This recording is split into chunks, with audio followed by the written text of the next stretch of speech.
दिल्ली में चल रहे आंदोलन की बात करेंगे, लेकिन यहां इस पर बात नहीं होगी कि एमएसपी से क्या फायदे हैं, क्या नुकसान है, या कृषि कानून से कैसे किसानों को फायदा है, क्योंकि यह सब बहुत हुआ। जो कृषि कानून के फायदे को समझ गया है उसने खुशी खुशी इस कानून का स्वागत किया है और अपने खेत में काम में लगा हुआ है। और जिसे इस कृषि कानून की आड़ में राजनीति चमकानी थी, वो राकेश टिकैत आंदोलन कर दिल्ली पर कब्जा किए बैठा है। समय के साथ साथ किसान अब समझने लगा है कि राकेश टिकैत कैसे अपने निजी फायदे के लिए मासूम किसानों का फायदा उठा रहा है और अपने नेतागिरी के चक्कर में उनकी खेती की वाट लगाने में लगा हुआ है। राकेश टिकैत के गांव के लोग ही कहते हैं कि कैसे 4 बीघा की जमीन 400 बीघा में बदल जाती है, यह टिकैत साहब ने कभी नहीं बताया।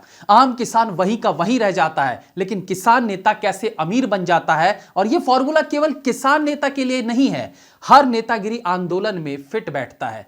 अभी पिछले दिनों ही एक भाषण में राकेश टिकैत ने ऐलान किया था कि अगर सरकार ने उनकी बात नहीं मानी तो किसान खड़ी फसल बर्बाद कर देंगे। यानी जिस फसल के लिए किसान दिन रात मेहनत करता है, ऊपर वाले से दुआएं मांगता है कि हमारी फसल पर कोई प्राकृतिक आपदा ना आए, जिस फसल से उनके बच्चों की भूख मिटती है, जिसे बेचकर देश के हर व्यक्ति की भूख मिटाई जाती है, जिससे उस किसान के बच्चे स्कूल जा पाते हैं, बेटियों की शादी हो पाती है, जिस खेत को वो किसान अपनी मां का दर्जा देता है, उस खड़ी फसल को बर्बाद कर ये कौन सा आंदोलन किया जा रहा है। राकेश टिकैत के आह्वान पर मुजफ्फरनगर में एक किसान ने अपनी 1 एकड़ जमीन में उपजी फसल पर ट्रैक्टर चला दिया।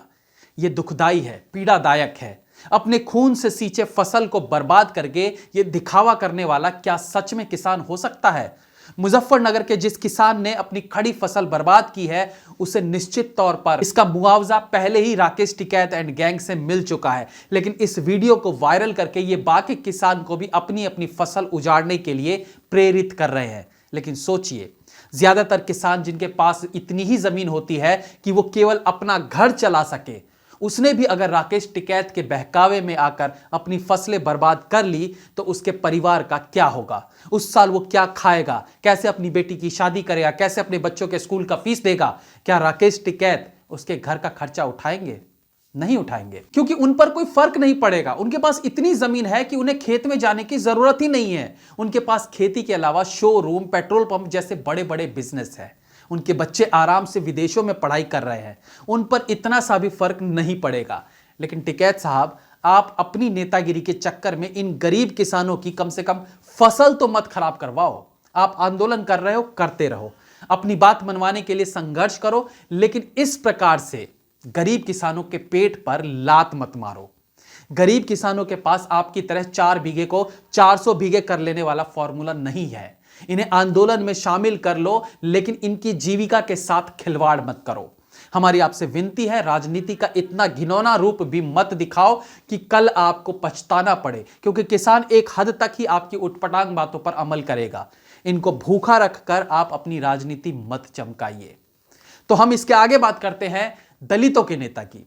यह बात किसी से छुपी नहीं है कि मायावती कहां से कहां पहुंच गई और दलित कहां का कहां पड़ा है। उसके बाद फिर दलितों के मसीहा बन के उभरे रावण चंद्रशेखर। देखो, ट्विटर पर अश्लील बयान देने वाला आज टाइम्स मैगजीन तक पहुंच गया है। आज वो हेलीकॉप्टर से यात्राएं करता है, लंबी लंबी एसी गाड़ियों में बैठता है। सोचिए वो कहां से कहां पहुंच गया। लेकिन गरीब दलित जिनकी ये लड़ाई लड़ रहा था, वो कल भी गरीब था और आज भी वो गरीब है। और इसी तरह के इनके नेता रहे तो कल भी वो गरीब ही रहेगा।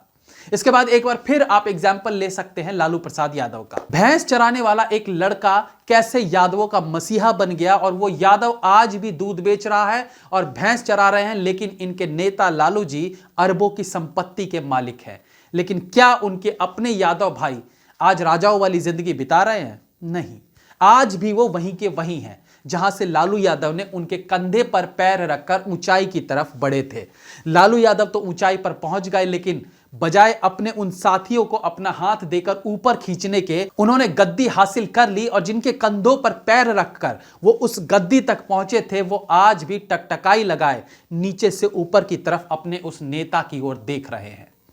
कश्मीर के जितने अलगाववादी नेता हैं, इनसे पूछिए कि कश्मीर के लोगों के लिए इन्होंने आज तक क्या किया। उनका सिर्फ इस्तेमाल कर, उनके कंधे पर बंदूक रखकर महबूबा मुफ्ती जैसे नेताओं ने खूब पैसा जोड़ा। बड़े बंगलों में रही ठाट बाट की जिंदगी बिता रहे हैं, इनके बच्चे विदेशों में पढ़ाई कर रहे हैं, लेकिन जिन कश्मीरियों के हक को मोहरा बनाकर ये सारी अय्याशी कर रहे हैं, उनके लिए इन्होंने क्या किया? उनके बच्चों को आतंकवाद की राह दिखाई और मरने के लिए छोड़ दिया। अपने ही देश के खिलाफ उनके दिमाग में जहर भरा।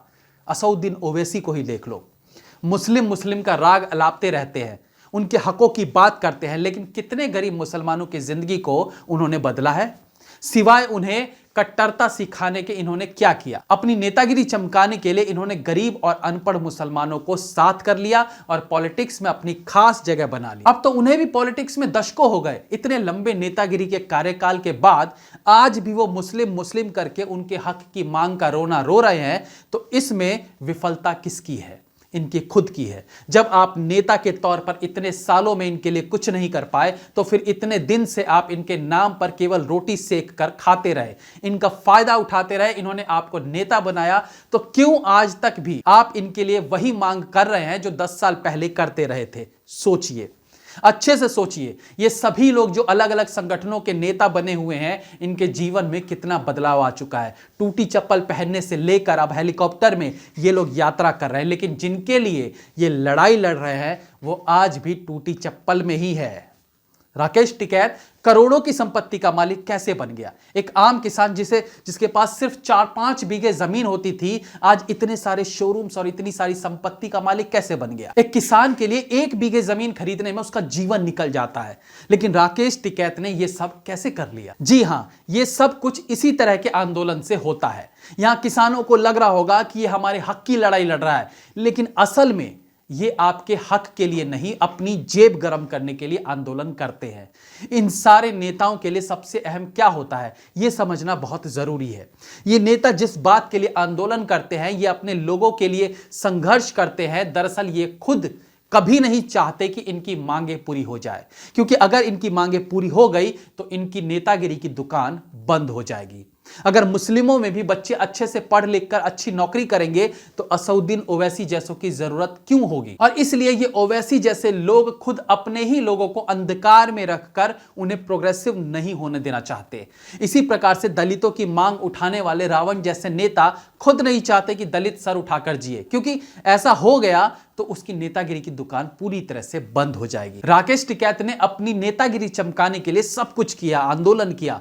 फिर जब देखा कि भाई अब तो मामला हाथ से निकल चुका है, किसान वापस खेतों में लौटने लगे हैं, तो शुरू किया अपना रोने वाला नाटक, और यह काम भी कर गया। लेकिन कहते हैं ना, झूठ ज्यादा दिन नहीं चलता।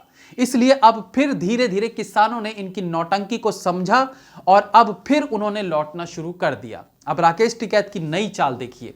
वो एक मार्केटिंग एग्जीक्यूटिव की तरह किसानों को वापस लाने के लिए कह रहे हैं कि हमने गर्मियों के लिए एसी का प्रबंध किया है, मतलब अब एसी में बैठकर आंदोलन किया जाएगा। मेरे पास इस नौटंकी के लिए शब्द नहीं बचे हैं। भला किसानों को उनकी खेती बर्बाद करके ये कौन सा आंदोलन करना चाह रहे हैं? इनकी ऐशो आराम वाले आंदोलन के लिए मुझे यही याद आता है, ये है खेतों में किसान, ये है नकली नेता, और यहां इनकी पारी हो रही है। जय हिंद, वंदे मातरम।